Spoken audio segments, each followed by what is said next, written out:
Welcome to the Woman's Connection. I'm barrie-louise, your moderator. The Woman's Connection is a program about events shaping women's lives and helping one gain authentic power on a personal or professional level. So won't you stay tuned? Welcome. I am thrilled to have Dr. Christine Horner return and bring us up to date on what is happening in the breast cancer world. It is just overwhelming. And Christine, thank you so much for joining me again. Oh, you're welcome. It's my pleasure to be back. Now, you first wrote your book in 2005, Waking the Warrior Goddess. And I loved it then, I love it now.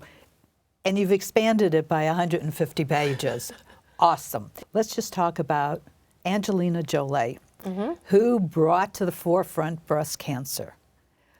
She had BRCA1 and 2 or something? BRCA1, yeah. Oh, okay. Would you explain what this is all about? I'd love to. So the BRCA1 gene is a mutation. So everybody has a BRCA1 gene, but it's the mutation or the damage, to it that is actually a rare mutation. So less than 1% of men and women in the United States has a BRCA1 gene mutation, so it's not very common.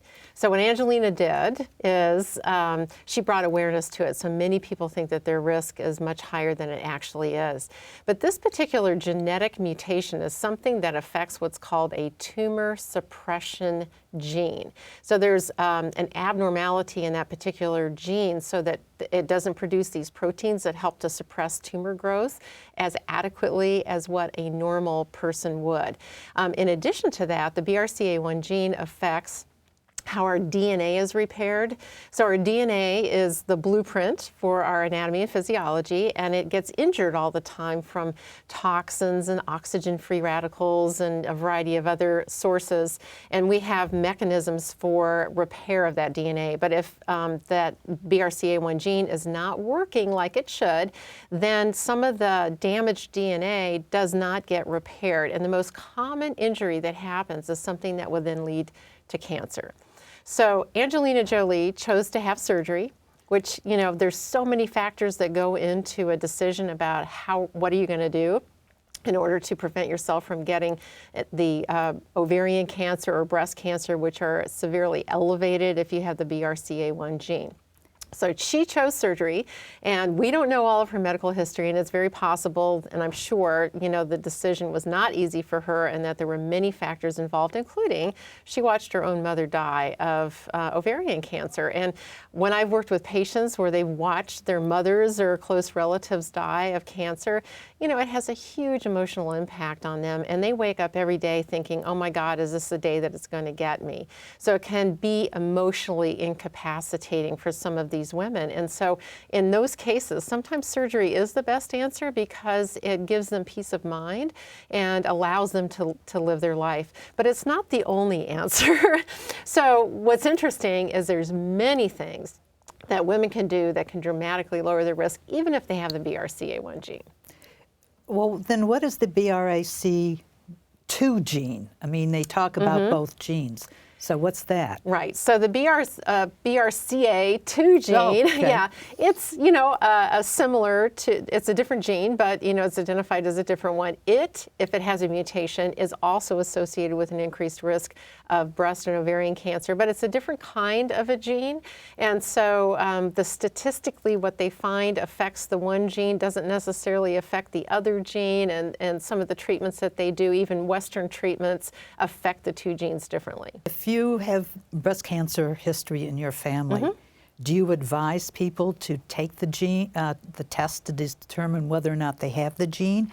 And is that really a good indicator? It can be kind of deceptive when you say, is it in my family?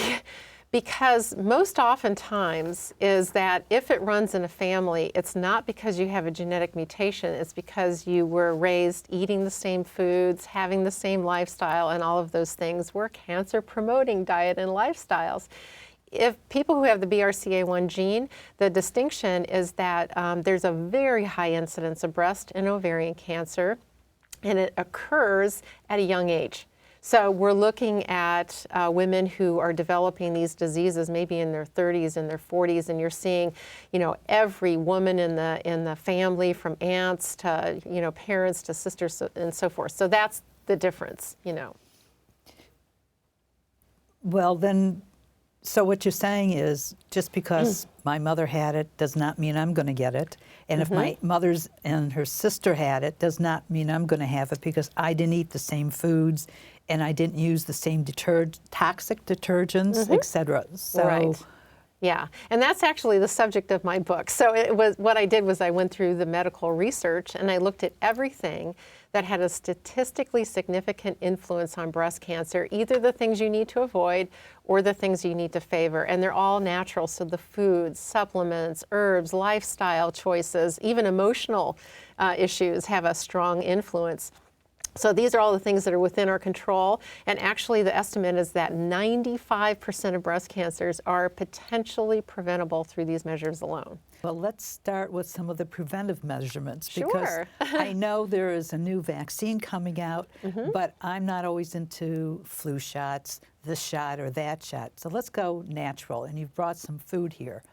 Yes. So not surprisingly, we've heard now for a very long time about how our diet influences our health. And eating burgers and fries is not going to generate health, it's going to generate disease. Whereas eating as many plants, so organically grown fruits, vegetables, whole grains, nuts, seeds, these are things that help to produce health.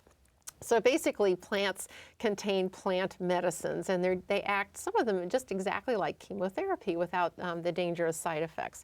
So what I brought was some of the particular foods that we considered the stellar ones, kind of the standouts. And the first one is broccoli. So you heard eat your broccoli, right? You're right. But if you're George Bush, you don't like broccoli, so what do you do? Well, what they found is that broccoli is actually in a family of what's called cruciferous vegetables. And the cruciferous vegetables, there's over a dozen different vegetables. So we're talking about cauliflower, cabbage, kale, Brussels sprouts, bok choy. Some don't seem like they're related, but if you cut across the stem, there's a cross there, which is why they're called cruciferous. And all of them share having several different really standout anti-cancer chemicals in the plants. So people who eat a lot of cruciferous vegetables have a much lower incidence of breast cancer, prostate cancer, heart disease, and even the United States government has said we should be eating cruciferous vegetables on a daily basis or at least several times a week. So really those can be quite helpful. Next, what I have is turmeric. So turmeric is the bright yellow orange color in curries. It's an Indian spice, but a cousin of ginger. Looks exactly like a ginger root, but if you cut across it, you have this bright yellow orange color. And the color in it is actually one of the strongest medicines in it. Very powerful anti-inflammatory, very powerful antioxidant, but they've actually found dozens of different anti-cancer qualities that turmeric has, and turmeric inhibits 17 different kinds of cancers. There's 5,500 studies in the medical research on it, and they're doing a lot of research even at MD Anderson, the big cancer hospital in Houston. So absolutely, to me, it's something that you want to add to your cooking and also probably as a supplement because it's hard to, you're not going to cook with it every single day. But 1,000 milligrams is the therapeutic dose. Putting it into my food because I know when I've over-seasoned my food and I've used it, it's really potent. It's like, oh my God, I did too much. How much should you use if you're using it? Sure. So it's about 1/4 of a teaspoon to 1/3 of a teaspoon per serving, and you do it at the end of cooking. So it's a good thing to get lightly cooked, but don't overcook it. I got to remember that. Yeah. Because I put it into various foods. Right. And it's like, oh my God. Yeah, it's usually not that pungent, but you just want to do it right at the end and not quite as much probably as what you put in, I'd say. I overdosed. Yeah. And then you brought some flaxseed? Yeah, so flax seeds are actually considered the #1 anti-cancer food against breast cancer because many different distinctions, but one is that it's the only food that they've tested that will interrupt every single step of what we call the estrogen pathway in the body.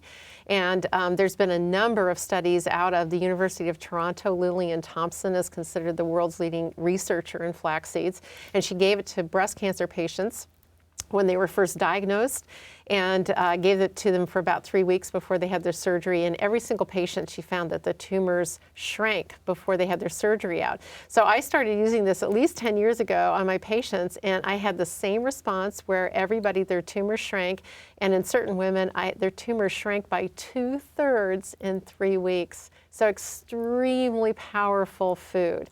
It's got about 12 different anti-cancer properties that are attributed to something called lignans that help to give kind of the structure to the cell wall, and it also is very high in omega-3 fatty acids, which are the best types of fat for us to consume. How much should somebody eat a day? And we were talking earlier, and you said you don't eat it as seeds, you grind it up. That's right. So you know those little flax crackers that have the seeds in it? You don't absorb those. They just help with roughage, right? So you actually have to get a coffee grinder and grind them to a really fine powder, and you eat 3 to 4 tablespoons of ground flax seeds a day. They're delicious. You can sprinkle it on salads, add it to your smoothie, whatever way that you want to, consume them. You're saying 3 to 4 tablespoons? Yeah, that's a therapeutic dose. Yeah. Now, what if somebody wants to just maintain health instead of therapeutic? Well, I mean, that's the thing to do too. So you take therapeutic dosages to help as far as prevention, is concerned, because that's when you get the very best results. So 2 tablespoons a day is really great, but 3 to 4 tablespoons they've actually found is more potent, if you can do that. You can add it to your cereal, you can sprinkle it on vegetable dishes, and yeah. Wow. Yeah. Now, some people find it hard to change their diet and lifestyle. And are you going to cook with turmeric every day? No. So, one of my tricks is that there's so much research that shows if you take some dietary supplements, so everyone can take a pill, and the research shows if you take some dietary supplements, you truly can cut your risk in half. And it's a great way to start. Now, the name supplements means you're supposed to use them to supplement your regular food. But realistically, we know that 90% of people who have had a heart attack in the United States go back to their original diet and lifestyle within 1 year. So it tells us just how hard it is, and that death is not a motivator in human beings. But they will take a pill. So this is where I have some key supplements that I recommend for people to take, and you can take turmeric, as a supplement. Oh, okay. Green tea is a supplement, and they find that if you combine some of these things, so like turmeric and green tea, you get synergistic effects, meaning that each one makes the other one more effective. So green tea will enhance the anti-cancer effects of turmeric by 3 times. And turmeric enhances the anti-cancer effects of green tea by 8 times. So you can see how incredibly simple it is to dramatically lower your risk. And there's supplements, that have them even combined, so it becomes very easy. In your book, you were talking about taking 8 to 10 cups of green tea a day. Exactly. If I took that much, I'd be floating around. That's exactly. I said, if you don't work in a bathroom, it becomes kind of tough, right? So this is where, like I said, taking, some supplements and the effectiveness, have been found to be just as effective, if not more, because you're getting the therapeutic dosages in the supplements, and sometimes they're in forms where you can absorb them better, than what you can even in natural foods. So I highly recommend that. Yeah. Now, you brought some vitamin supplements?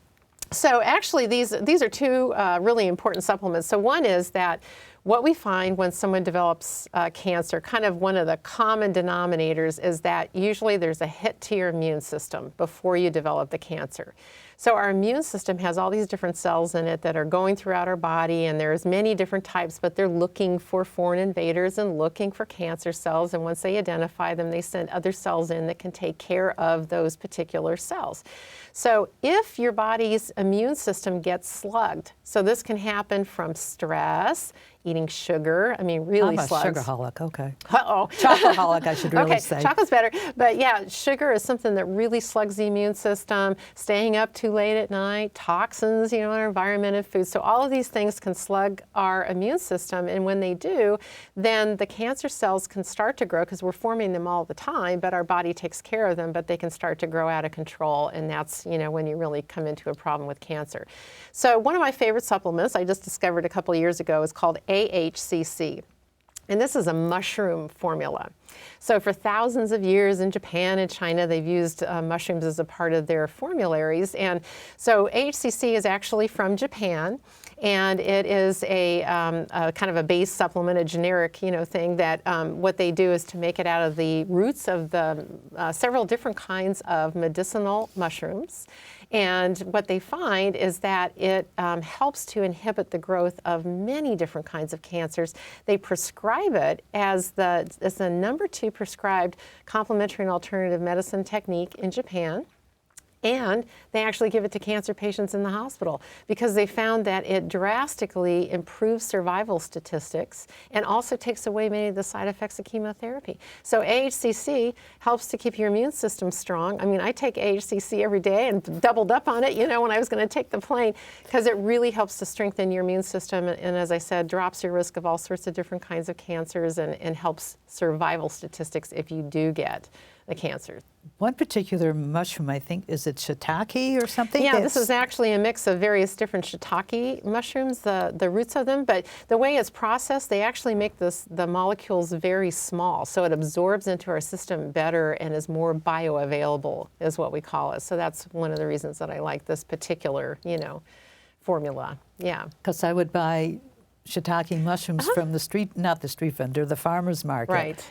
And it was like, whoa, is that expensive? It is. It just it is. go through them so fast. Yeah, it is. But there's a lot of different mushrooms with good anti-cancer properties to them. And even the button mushrooms, the common ones that you get from the grocery store, when they did testing on that, they found that it was the mushroom that had the highest ability to block the aromatase enzyme, which is an enzyme that produces estrogen.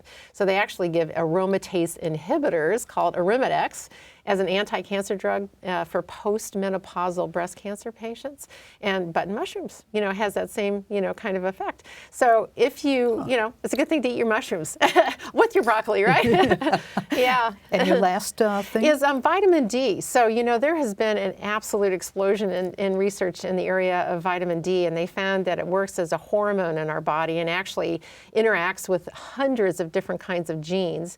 And now they're realizing that it's so important for our health that when they're looking at various different disease states, from multiple sclerosis to different kinds of cancers, they're finding that one of the common things is that people are very low in vitamin D. So there was a study that was done that gave people supplemental vitamin D, and they found that their incidence of breast, prostate, and colon cancer was cut in half, just with vitamin D alone. Oh my goodness. And a lot of the research, what we see is you take one supplement, you cut your risk in half. If you do more than one thing, and these include lifestyle, things too, you do more than one thing, those things multiply up together. So this is why I just say it's so easy when you know a few key things to avoid and a few key things to favor, that you drop your risk just dramatically. I was taking vitamin D, and I guess I was taking so much, I almost became toxic because I had so much in my system. You can become toxic with it because vitamin D is what's called a fat-soluble vitamin. Some are water-soluble, which if we take excess, we just pass them out through our urine. But if you take excess fat-soluble vitamins, what happens is it stores in our fat cells. And even if you're measuring, the serum level or in the blood level, you don't see what's stored in the fat cells. You can, get those store things completely full, and then you can go into a toxic. So you do have to be careful. And the easiest way and best way to do it is to have your vitamin D levels checked and then work with your doctor to figure out how many international units a day is best for you. Seniors, when they get breast cancer in their 80s, 90s, what should they be doing? I mean, when they get at that age, it's just even more detrimental. It can be. Now, what we find is that breast cancer becomes more common the older a woman gets. So the statistics are by the time you're 80, 83, 85, your risk is about 1 in 8. So we hear those statistics like maybe 1 in 8 women get cancer or breast cancer. Well, at age 40, it's like 1 in 200. At age, 30, it's like 1 in thousands, So it is something that increases with age. So we do find it more common the older that a woman gets. Now, generally speaking, this isn't 100%, but generally speaking, aggressive cancers occur in younger women, and the less aggressive ones will happen in older women. So if somebody's, older, like in their 80s or so, there's definitely a case for, do you want to get the primary tumor out? Yes, that's helpful. Do you want to do aggressive treatments and chemotherapies? Probably not, because more people die from the side effects of chemotherapy, than they would of their other tumor. Yeah. If you do have chemotherapy, is there anything that you should be doing before or after? Because we're getting into an area that I'm just like, I think the only people who benefit are the drug companies. Well, that's a very good question. I'm glad that you asked that. So there's many different things that have been kind of we'll call it a standard of care as far as chemotherapy is concerned. And in the past, we used it kind of as a cookbook. So there'll be like 3 drugs, same drugs that they use for everybody. Well, when they look at breast cancers, it's not just one disease. There's many, many different kinds of breast cancers. And some are sensitive to those particular chemicals and some are not. So now they're doing something which to me just seems like common sense, which is called targeted therapy. So they're taking the tumor cells and they're testing them to see what they're sensitive to, which drugs they're sensitive to. So if you just use the standard drugs, the estimate is that only 10% of tumors are sensitive to those drugs. And it's like, really? So then we're giving 90% of the people are getting no benefit and they have to go through all the horrible side effects. And so with the targeted therapy, what they're finding is specifically what drugs are the most effective against that specific tumor. So that's the first thing.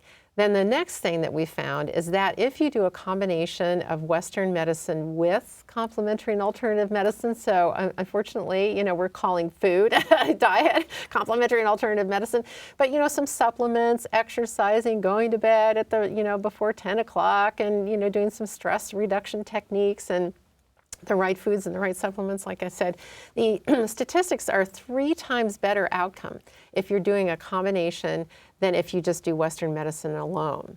In addition to that, the particular drugs that you take, each one of them have their own specific side effects. So some of them are toxic to your heart or your kidney or your nervous system or whatever.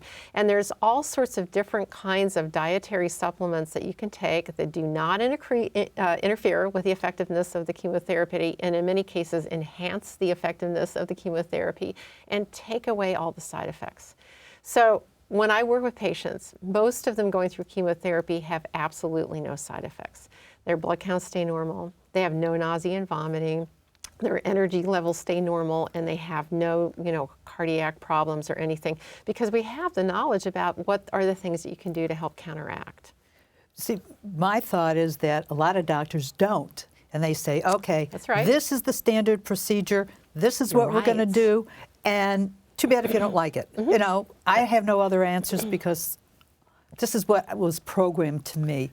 And this is, I don't like to say this, but doctors don't walk on water. Well, you're very kind. I know. I consider it malpractice, actually. I'm a little bit more aggressive as a doctor because in the medical research, it's all the research showing that, like, if you take CoQ10, which is a vitamin-like substance that our body naturally produces, and it's found in high quantities in organs that have very fast metabolism, so like the heart, the kidneys, and so forth. Well, those are the primary areas that are damaged by chemotherapy. If you give them CoQ10, and also they found like L-carnitine, which is a amino acid, alpha-lipoic acid, which is this wonderful antioxidant that is both water-soluble and lipid-soluble, so it protects our nerves and our brain, and L-glutamine, which is another amino acid, very helpful for helping to heal the digestive tract, because that's another place that gets a lot of damage from the chemotherapy.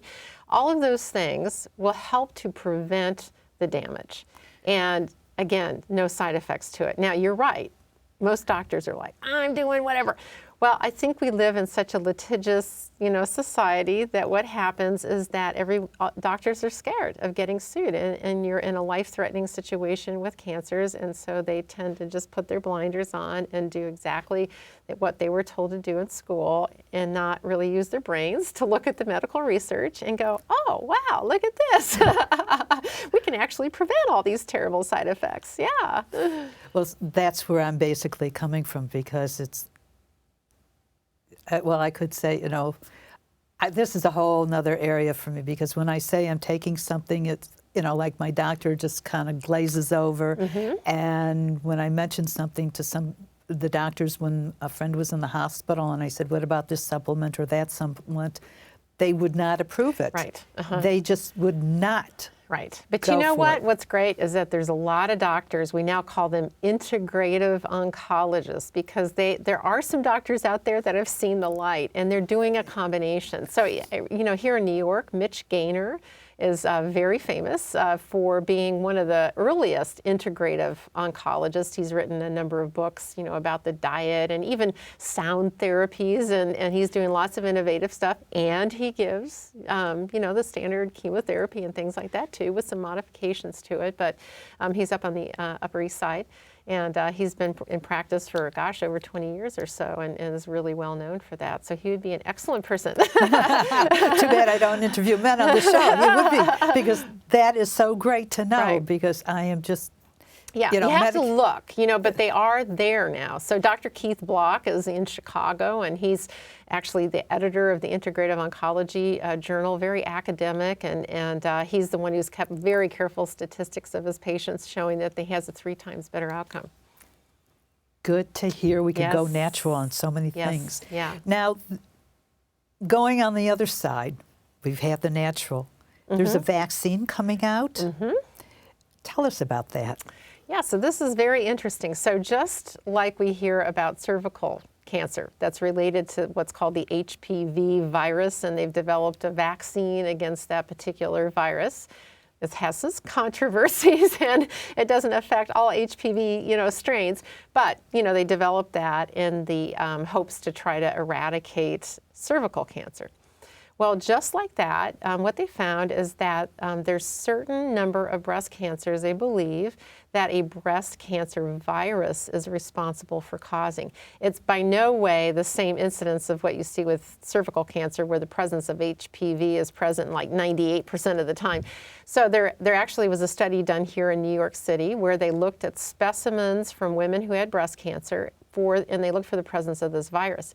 And they found that just kind of across the board with all the different kinds of breast cancers, they found about 40% of women had the presence of this virus, and men get breast cancer, too. And it was even higher, in those men, up to 60% or so. Wow. So the whole understanding of it is it actually comes from a mouse. So the mice carry this virus, and in the mouse, it's called a mouse mammary tumor virus. And in areas where mice have a high prevalence of this particular virus, there's a much higher incidence of breast cancer in those areas, and they find it in a much higher incidence in very aggressive tumors like inflammatory breast cancer. So the hot spots are East Africa and the Middle East. So here in New York, like I said, it was about 40%. When you go to a place where the mice don't have it at all, like in Britain and in Sweden, it was 0%. So it varies, based on the areas where the mice have it. But let's just say 40%. So the idea is that if we develop a vaccine against that virus, you'd at least be cutting out 40% of the breast cancers. Now, there's work towards that, but the Cleveland Clinic has actually done the most work on a vaccine, and it's targeting not the virus, but a protein that most breast cancers produce. Now, it's also a protein that is produced by lactating women or breastfeeding women. So they say, well, they don't want to vaccinate somebody until after they're through, having their children. But they're actually further along, and they are going to start doing some clinical trials in about 2 years. And actually, it takes about 10 years before you would see a vaccine hit the market because of all the different, various trials that you have to do through the FDA for approval. But some really good news about that is that when they looked at what are the women who are most susceptible for getting this virus, it's the people that had the poorest health.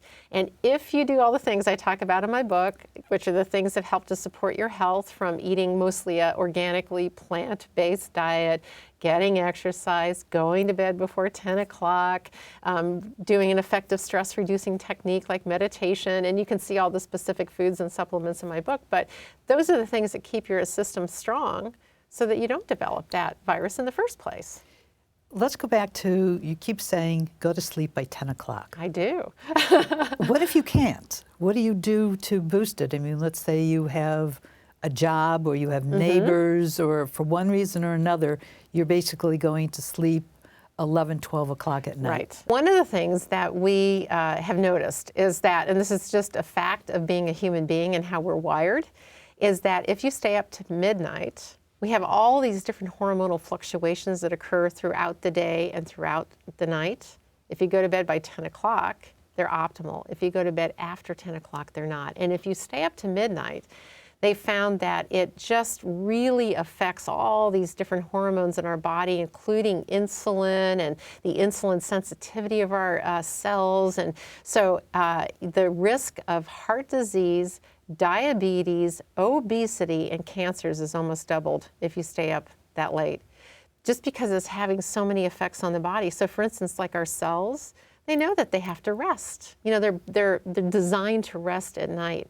And so they actually shut down to rest. And if you feed your body at that time, they're not there to absorb it. And instead they become what's called insulin resistant, which is type 2 diabetes. So that's why it sets that up. It sets up obesity and so forth. Now, is there something you can do? Right? You took the words right out of my mouth. Okay, so one of the things that we know is that it affects melatonin, which is our sleep hormone. So when it starts to get dark outside, our melatonin levels start to rise.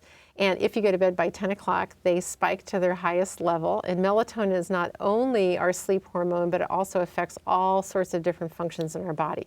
So it regulates estrogen. It will actually decrease estrogen in our body, several other hormones that we know that influence the effect of breast cancer in particular. It stimulates our immune system. So if you don't get that proper spike in it, then all those good benefits, kind of go away. Now you can take melatonin supplements, and that will help. And there hasn't been long-term studies, to see how long you can actually take it. But overall, we think it's probably safe, to take melatonin supplements.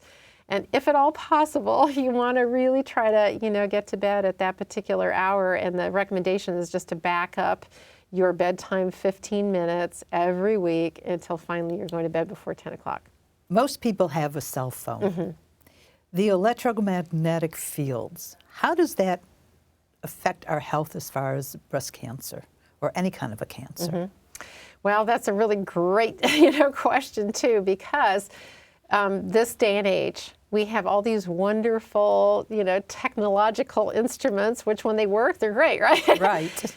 But it's actually created this, what we call a new pollution to the human body, which is called electropollution. And we have never been subjected to this before in the history of mankind. So this is kind of a new thing.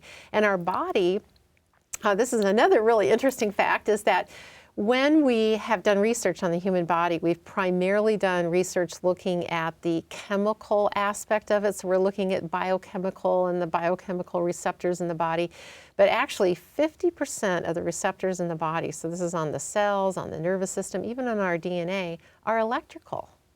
So if you think, our body's very electrical. Our EEG measures the electrical activity of the heart. The ECG measures the electrical activity of the brain.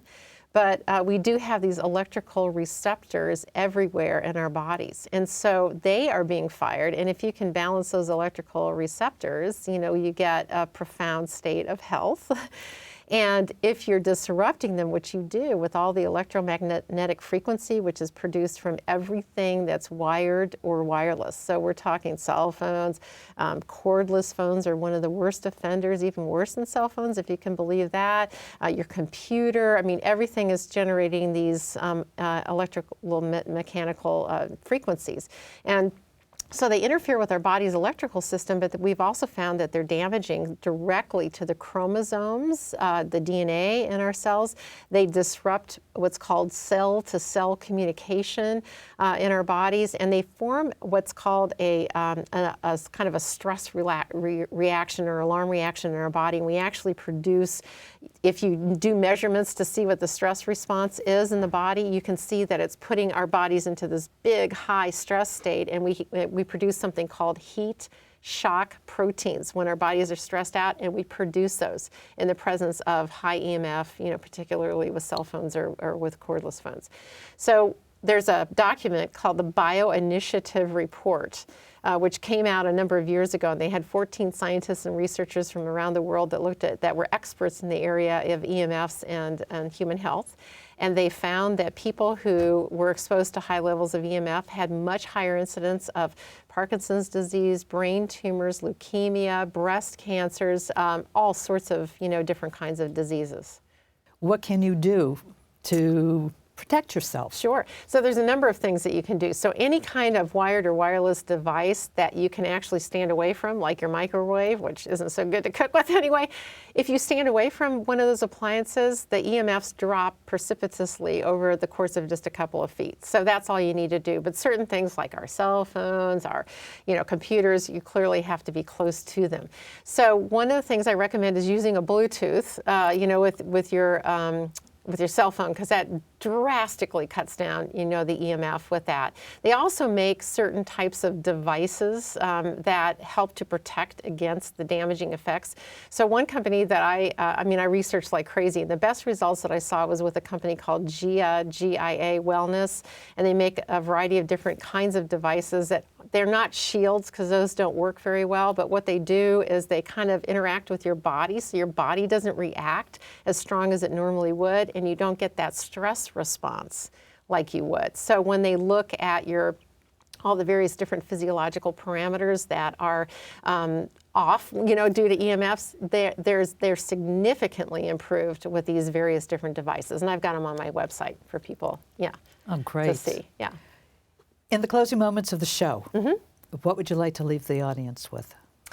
Well, my key message with this is it's so easy. It's so easy to dramatically lower your risk of getting breast cancer or really any other chronic disease, because it's all the same as far as the things that contribute to it and the things that protect against it. So you can take action today by just taking a few supplements, the vitamin D, the HCC, and just pay attention, to your food is one of the most important things to favor a plant-based diet. Add some of these spices, to your diet.